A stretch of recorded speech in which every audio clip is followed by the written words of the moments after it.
Magandang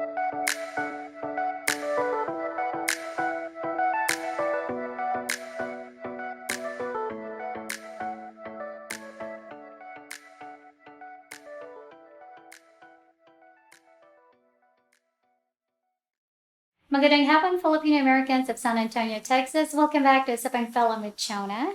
This is another segment in knowing or getting to know the San Antonio leaders, right? As most of you know, like what I said earlier, the 2021 mayoral election here in San Antonio is fast approaching.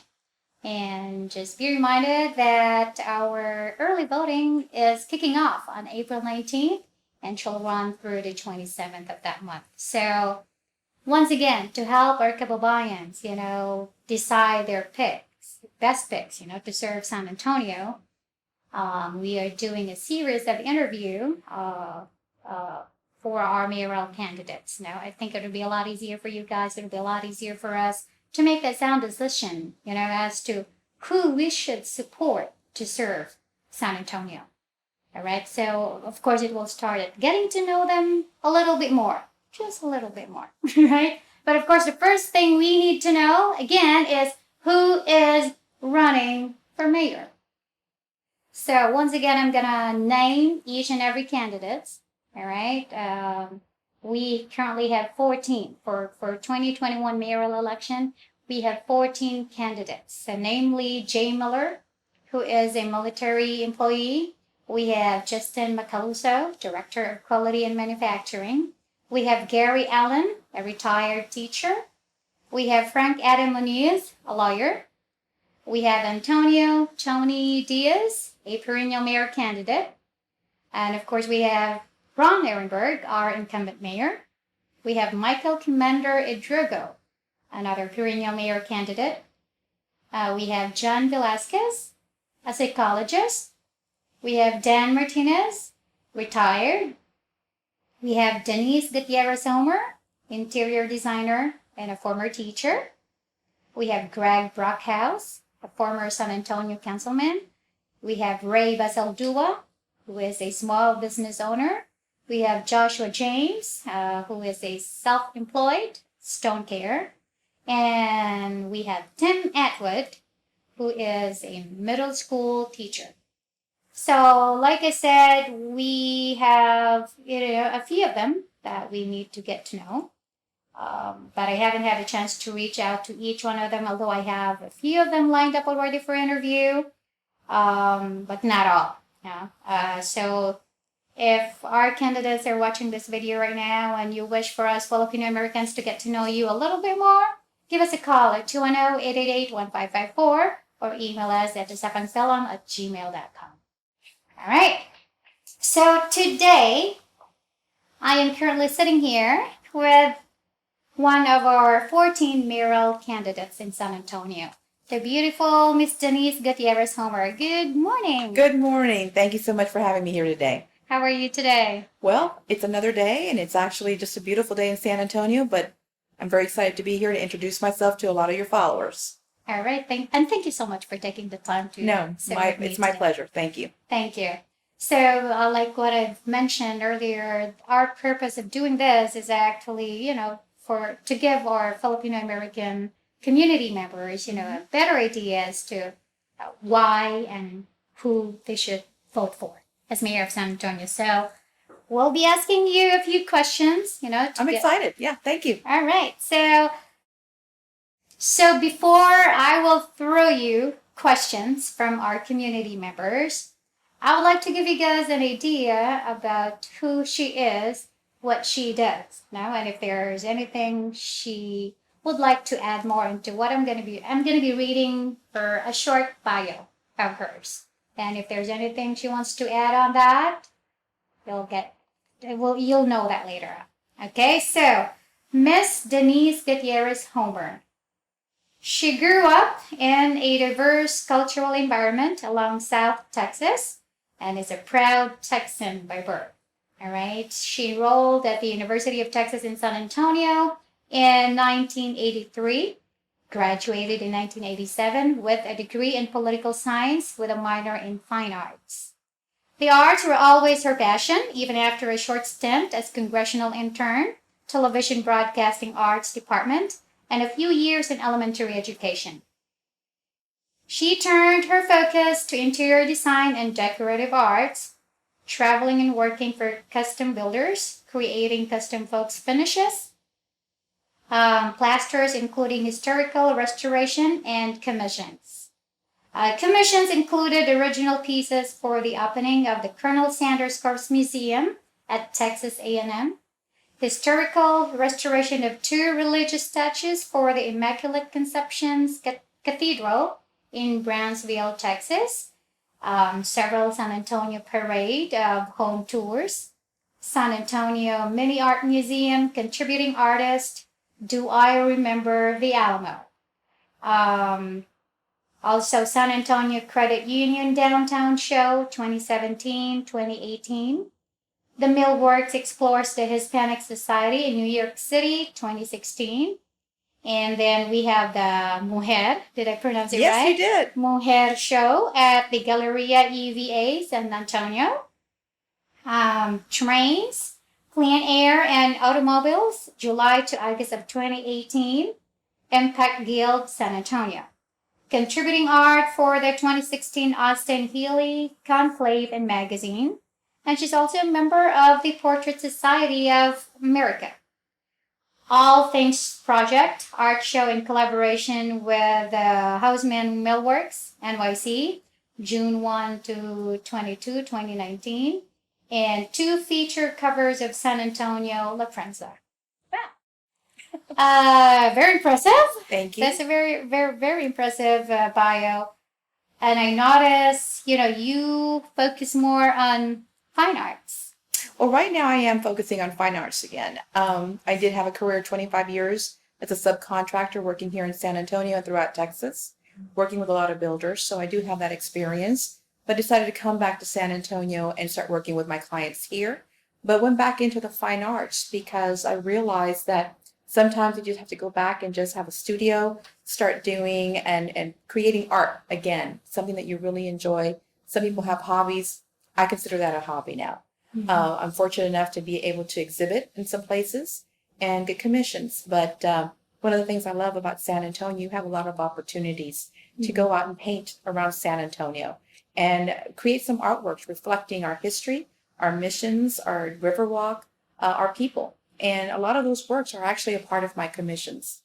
Part of my history is escaramuza. I don't know if you're familiar with the Mexican charras, the women that wear the original Mexican attire, and they're with horses and they compete. They're like a female rodeo. I've seen one only in a video. Okay, well, it's a very exclusive team of artists, but I consider them art because it's actually a sport, but it's an artistic form of the sport of a rodeo. And we have that competition here in San Antonio. So they actually are one of my major influences with some of my work that I'm doing right now is creating a lot of different paintings reflecting the history of the escaramuza here in San Antonio. Cool. Yes. Is the competition occurring every year? They occur every year and actually internationally. So we actually have some amazing women athletes here in San Antonio that travel and compete representing us here in San Antonio with their horses, with the other teammates, and it's just an amazing form of art. What month of the year do you do that? In the summer. But they actually compete all year long, but they travel internationally. So I'm very happy that we still have that opportunity to witness this here in San Antonio and watch them compete. Nice. Mm-hmm. Wow. So what made you decide to run for mayor of San Antonio? Well, I'm part of the San Antonio Conservation Society. And part of our relationship with the city is actually advocating for a lot of our history, a lot of our buildings, a lot of our historical landmarks, but also a lot of our features that we contribute to, which actually is protecting our parks, protecting our communities, our historic neighborhoods. And I live in a historic neighborhood downtown in San Antonio.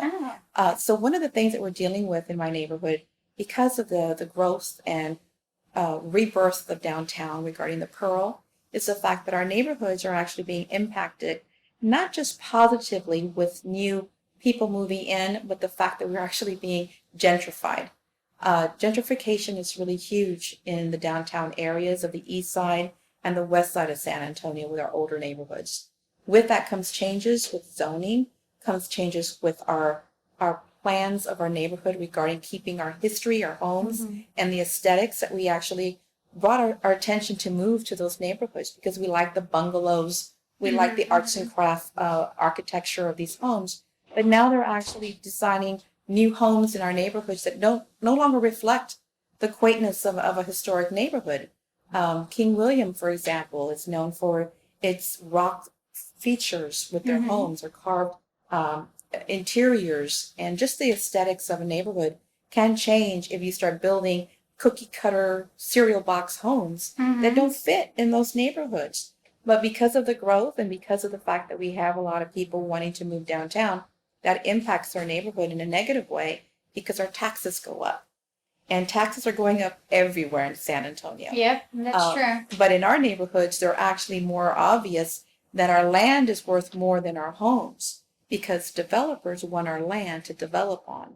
So we need to make sure that we understand the reality of development and growth in San Antonio, but also not negatively impact our neighborhoods because a lot of families have grown in those neighborhoods, generations. And the beauty of San Antonio, we have so many different cultures that you actually have families that have grown up in a neighborhood with great grandmother and then their grandparents and then the family and the tias and just everybody in the neighborhood is actually a family. But now we're losing that because some of the families can't live there anymore. It's too expensive.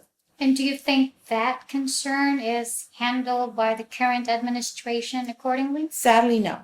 I think that one of the things that we have to relook at regarding the incentivized programs that we have for developers, we are overtaxed in San Antonio. I'm not against development in no way, but I feel that when we actually have struggling families and communities that are dealing with high taxes and they're not incentivized with having some reduction in their taxes, why are we permitting or advocating for multi-million-dollar investors to have tax incentives for 10 years where they pay no taxes, or they're actually reduced to a level where they're actually benefiting from the regular homeowner who's actually have to cover their costs because now we're having to pay more taxes because the new developer is not paying enough of their part to cover the expenses for our utilities regarding our infrastructure, our school taxes, our hospital taxes. Everything that you see on your bill is a reflection of where your costs go to. And one of the largest part of your taxes, when you look at it, is school taxes. That's the biggest portion of your tax bill. And so if you're sitting as the San Antonio mayor, how would you implement a resolution to that? Well, I think we have to look at the fact that we have a lot of families wanting to maintain their homes. They like to paint their homes. They like to landscape their homes. Basic upkeep. But when you improve your home, that becomes a tax burden on you. So you're already making the expense to fix your home, to maintain it, but now you're going to be taxed above it because you're maintaining it. That hurts you. And that's something that's not, it's not a reality for a lot of other people right now because there are a lot of newer homes and they're kept up nice. But neighborhoods in the downtown area is a little difficult because we have restrictions. If you're in a historical neighborhood, you have to get permission from OHP, the Office of Historic Preservation. We can't just go to Home Depot or Lowe's and buy a window. We have to get special permission to fix our homes. We have to get special wood. We have to get special windows and doors. We have to go through so much of the red tape to repair or maintain our homes. And when we do that, we get penalized because we have to pay more money to restore them. But once we restore them, they're considered improvement. So we need to have a little tax break for older home and homeowners. So what program do you think is best to be implemented? Well, we're going to have to work with the tax office and the appraisal district.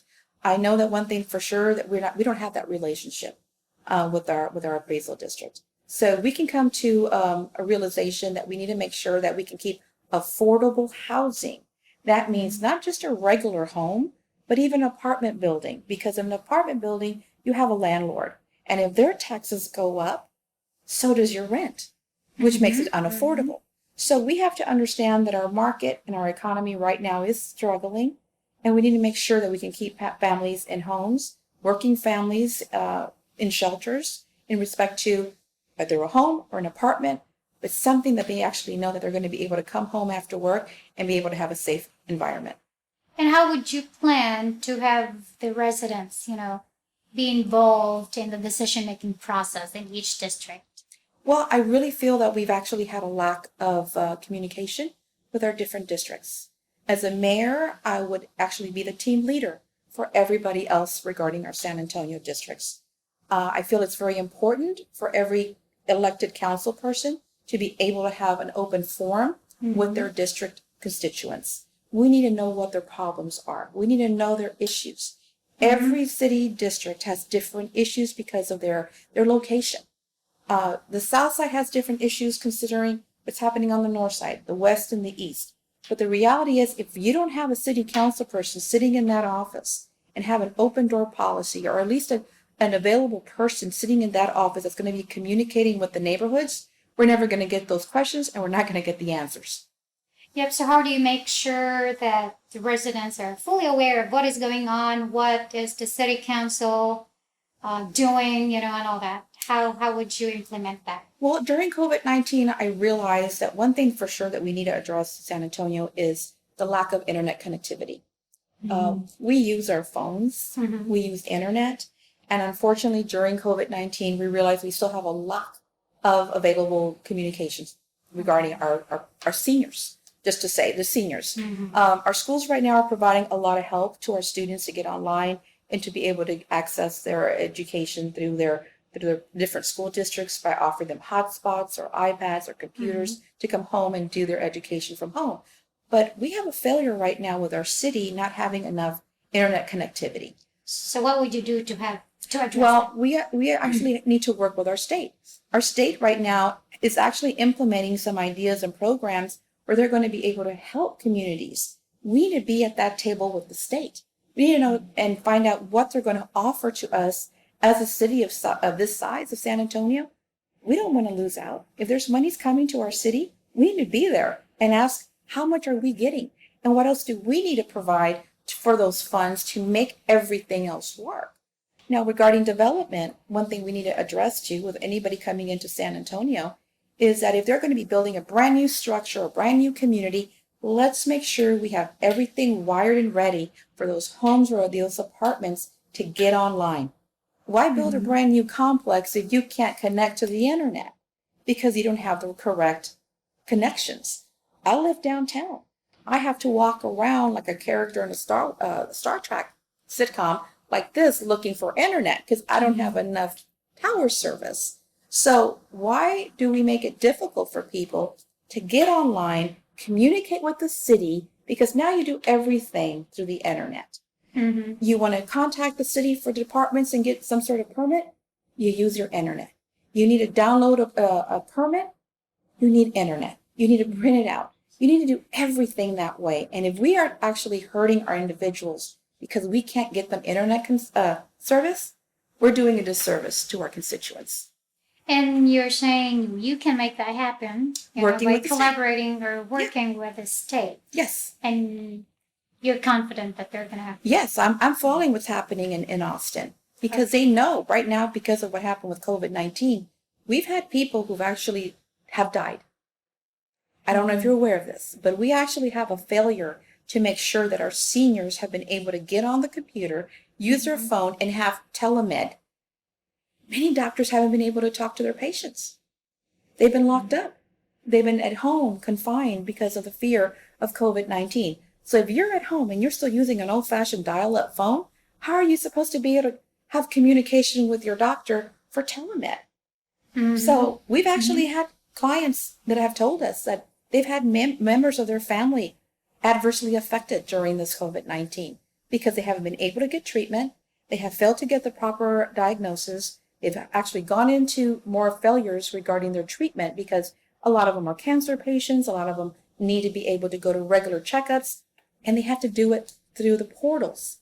So the medicine has changed. You know, the availability from a patient to a doctor has changed, but we're still not providing them the service. All right. So since you actually mentioned, that those are some of the effects of COVID-19, things that we go through nowadays after the pandemic.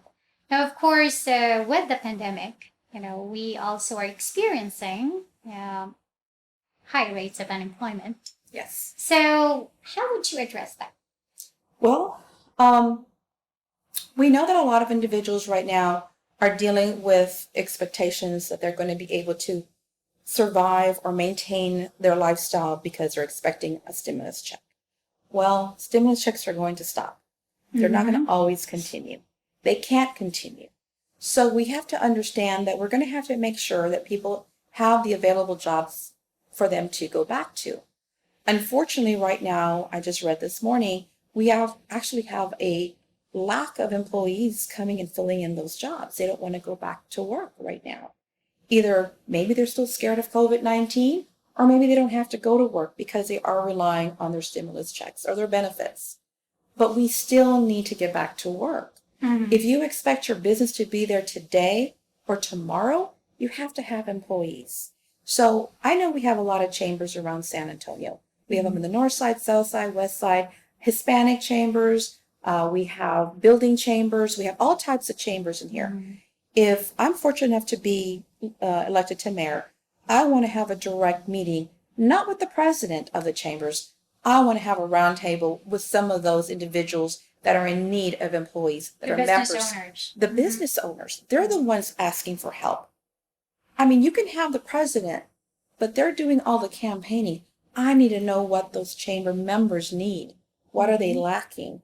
If we need to work with the school districts or with the universities and get those employees into those jobs, we need to do it now. We need to know that we have opportunities for the women. A lot of the major issues that we've had lately with COVID-19 are the women that carry the family. Women are entrepreneurs. Women are taking care of their family, taking care of their elders, but at the same time, they also are providing the funds and their economic welfare to their homes. And they lost their jobs. They need to get back to work. Yeah, and I understand, you want to get in touch directly with business owners, but in reality, a lot of business owners also lost their business because of the pandemic. So what programs would you implement to address that? Because, of course, like I said, these employees looking for a job, they're not going to have any jobs to fill in if businesses are closing.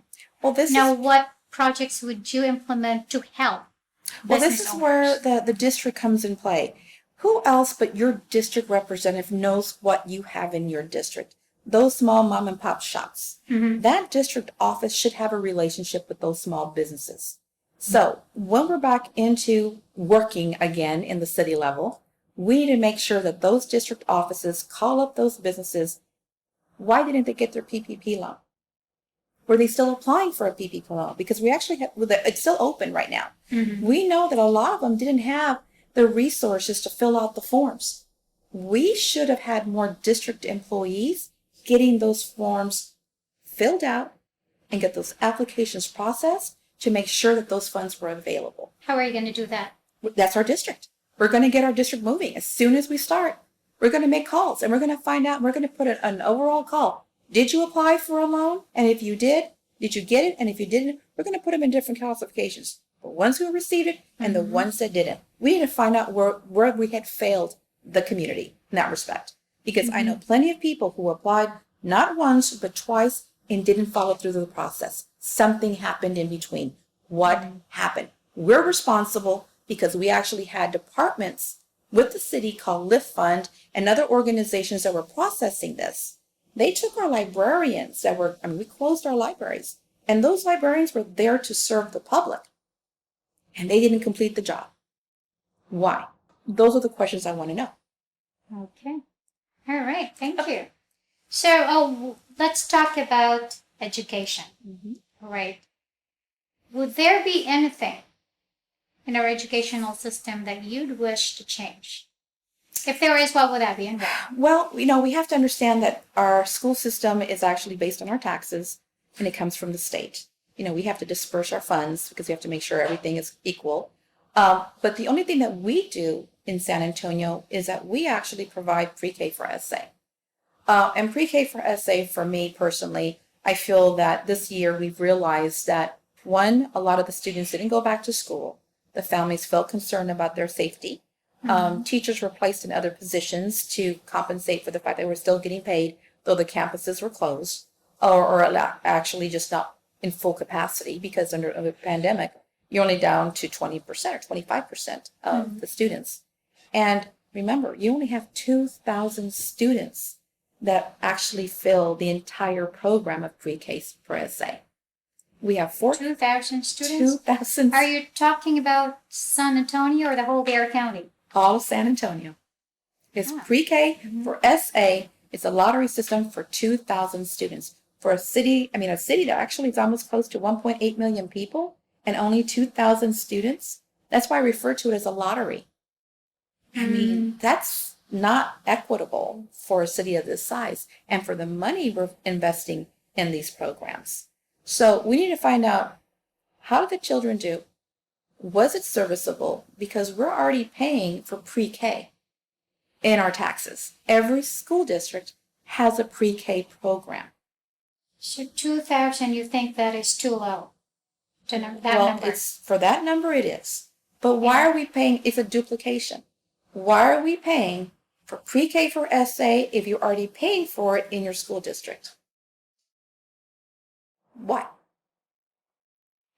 That's a good question, and I don't know the answer either because I'm not very familiar with how that works. But honestly, thank you for educating me on that. You're paying for it already. I think that is something I need to do more research on. Yes, you're paying for it already. So what do you think is the area that you should, if there's an area of opportunity that you see we need to work on, to address that, what would that be? Well, I'm actually thinking more about the high school students. I know that we need to focus on mentorship. We need to focus on more trades, because we know now that after the freeze that we recently had, the most important person out there that you were making a call to was a plumber. Yeah, Plumbers were very important and very expensive. Unfortunately, they don't have the glamour behind their career. They're not seen as somebody that, oh, I aspire to be a plumber or an electrician or a welder. But those are the individuals that are going to build San Antonio. During this freeze, those are the people we were looking for, and we were on a waiting list because we needed to get our water back on or repair our pipes. Those are the trades that we need to go back to in our high schools. There is a program in Texas that we're actually looking at as well, that the state is going to start offering an opportunity to cities to bring in some funds for mentorships, which means they're going to be working with school districts to create what we used to have in the old days. We actually used to have vocational classes, which taught our students how to decide if they want to go into mechanics, into plumbing, electricity, careers, because you have electricians, you have just different aspects of what were tradespeople for women and men, because you'll be surprised how many women want to get into those careers, but we don't offer it anymore. So if we can, I think definitely we need to look at that option with all of our school districts. And if we can't, I'd rather see some money going to a specific program like we have with STEM classes, which are, science, technology, engineering, and math. So we can look at something like that, because we know that a lot of these businesses that you're talking about who want to find employees, those are the trades that they need. They're looking for those individuals to fill those spots. And do you think our teachers are compensated well? I do. I do? Okay. I used to be one, so yes. All right. But everybody wants more money. But I think that one of the things we have to look at regarding San Antonio, our cost of living. We're not New York. We're not Los Angeles. And I know that some people want to go ahead and get better pay. We need to look at opportunities for better jobs. But the reality is that when we look at the cost of living in San Antonio, we're very fortunate. But we can always do better. All right. Now, if you were to be chosen as the mayor of San Antonio, how do you ensure that San Antonio will be on a firmer financial footing? Well, I've been looking at the budget, several years of budget. And again, we have duplication. Unfortunately, unless you're either running for office or you're a part of an organization looking at a certain issue, you're not going to really go in detail and look at everything in the budget. Uh-huh. And we see we have a lot of waste. During COVID-19, right now, we could have even done some more cost savings for San Antonio taxpayers. Such as? Well, we had departments that were actually closed. We had our senior centers, the doors were closed. What? And if we're going to close them, we are still paying for the utilities, still paying for maintenance, and we're still paying for the employees. Same thing with our libraries. Libraries are very important, but if you're closed, why are we still paying staff the way we were paying before? If you look at the budget, the highest department that we pay for outside of our police and our first responders is our library system of $42 million. I don't know how many of your viewers go to the library every day or once a week, or how many times they go a year. But that's a huge part of our budget, and we can relook at that because I know that our libraries are changing. If you're familiar with Bibliotech now has changed where you're actually downloading your books through an app. You go on to their program, which is actually by the county, and you can download books, audio, reading material when it comes to school. Anything that you can do through a computer or an app or your phone is downloadable, which means we don't have the expense of having books on a shelf that end up being sold later on at a book sale for pennies. So, we have to think about being more efficient. I know a lot of us love our books. We can still have our main library, but the reality that we're dealing with a changing environment, a changing population, and sometimes we have to look at the numbers. And if we can rethink how we use our libraries, we can be more efficient, be more cost savings, and actually do something a little bit better for our neighborhoods. Because sometimes I know in downtown San Antonio, our libraries become a very popular location for our homeless population, which makes it very uncomfortable for families to go to a library.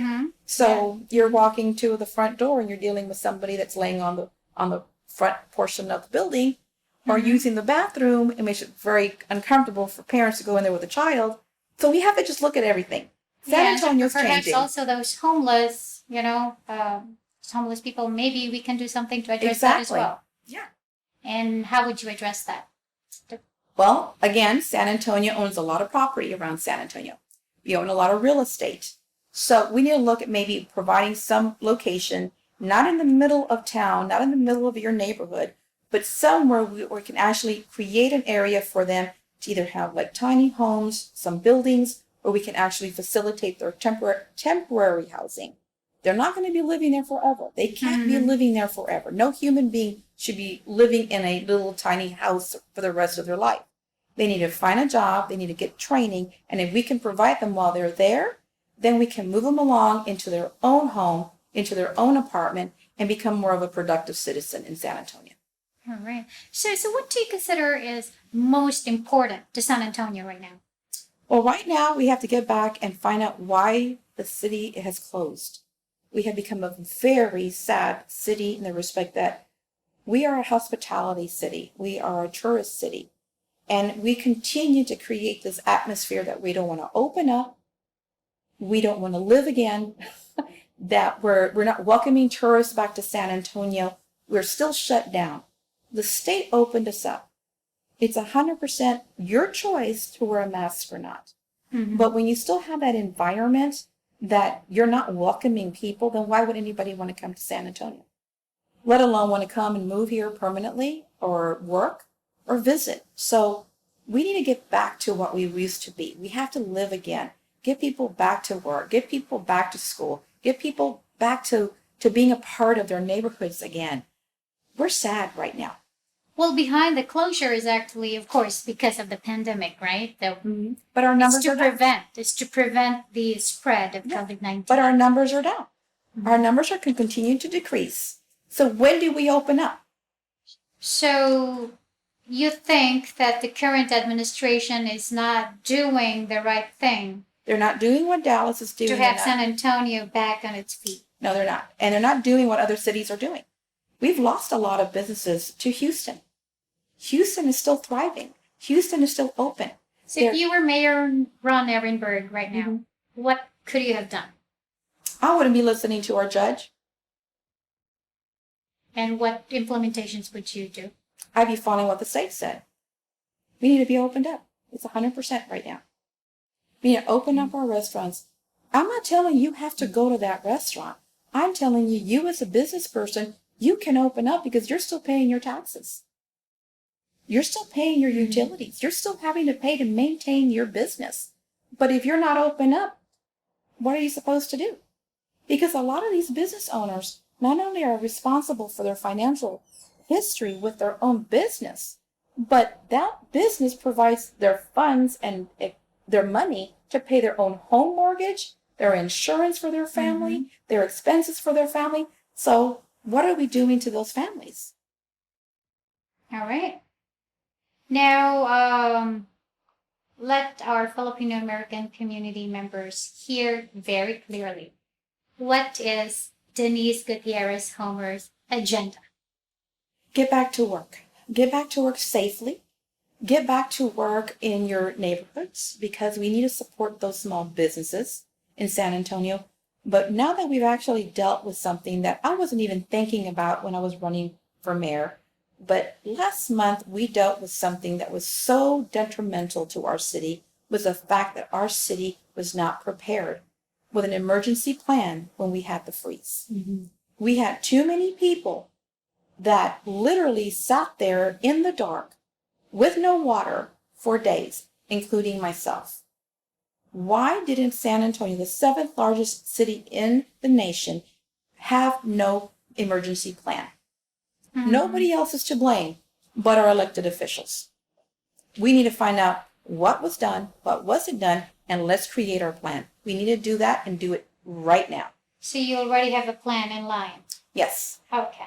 So let's go back to your agenda. Okay, you said you have policies in line already as to emergency planning. Yes. Okay. I also am very, very firm about protecting our security in San Antonio, which means supporting our police and our firefighters. Right now, we do have a Prop A and Prop B in San Antonio, and Prop B is actually dealing with our police. So I would love for your viewers to understand that with Prop B, you actually have an issue right now that they want to defund the police. Now, defunding the police is just not the police department, and people have to understand that. Under the budget for our police department has 4 other departments: park police, airport police, detention, and your school crossing guards. All of those departments are also funded under the police. So when you're actually thinking about, well, we want to change things and we're upset about the police, we want to do this, the fact is, it's just not the police department. These are all other departments that we actually pay for through our taxes. So you go ahead and pass Prop B, you're dealing with all the other departments as well. So we know we have good and bad in every profession. I'm a former teacher. We have teachers that you'll often hear in the news that get arrested for a lot of things that they've done as a teacher.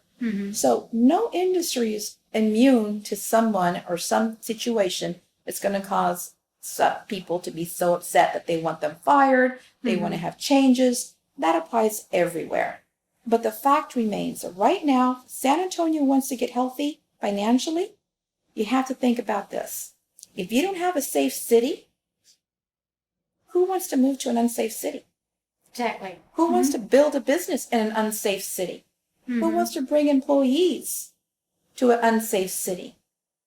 If you ever had a vehicle stolen, I'm just giving you a simple example. If you've ever had a vehicle stolen, you're a victim of a crime. And when you call your insurance, you get penalized because your car was stolen. Your insurance rates go up. So imagine that happening to an entire city because we've decided to defund our police. Our insurance companies are going to be thinking about, how safe is San Antonio?